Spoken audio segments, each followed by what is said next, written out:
కొంచెం నూనె పోసుకోవాలి, కొద్దిగా పల్లీలు వేసుకోవాలి, మిరపకాయలు వేసుకోవాలి.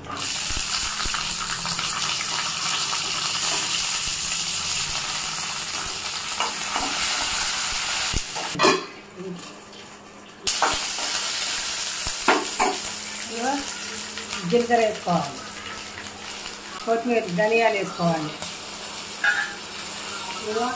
నువ్వులు వేసుకోవాలి. ఇక కుడక చిన్న ముక్క, ఎండిన కుడక చిన్న ముక్క దంచి వేసుకోవాలి. ఇక కొంచెం చింతపండు వేసుకోవాలి, మంచిగా కలపాలి. ఇట్లా మూత పెట్టుకోవాలి, చిన్నగా మంట పెట్టుకొని మంచిగా వల్ల అయిన వాళ్ళే మంచిగా కలుపుకొని టమాటాలు వేసుకోవాలి. 1/2 కిలో టమాటాలు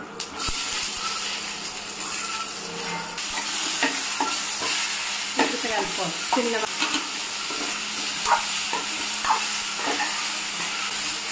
ఇంకా చిన్న మాట పెట్టి మూత పెట్టాలి, ఉమ్మగిలిపోయింది. కొంచెం అల్లం అయిన వాళ్ళే కొత్తిమీర వేసుకోవాలి, మెంతి పొడి వేసుకోవాలి, ఉప్పు వేసుకోవాలి. 1 స్పూన్ సగం ఉప్పు వేసుకోవాలి, పసుపు వేసుకోవాలి, కలుపుకోవాలి. కొంచెం మంట ఎక్కువ చేసుకోవాలి.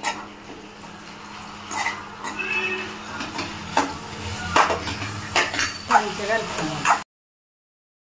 కలుపుకోవాలి, మంచిగా మెత్తగా.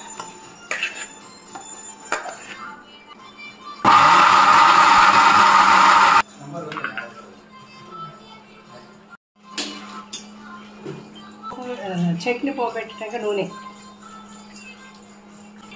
జీలకర్ర,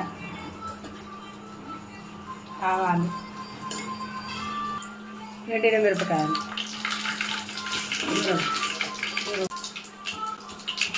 ఇగో కరివేపాకు, ఇగో వేసుకోవాలి చట్నీ.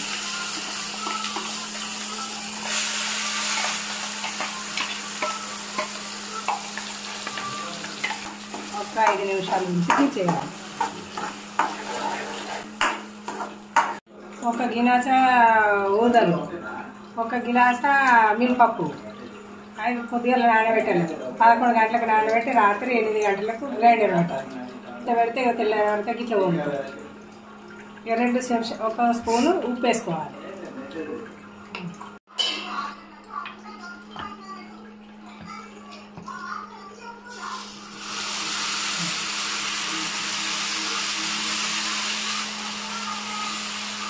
ఇవి కొంచెం దొడ్డుగానే వస్తాయి, చల్లగా రావు.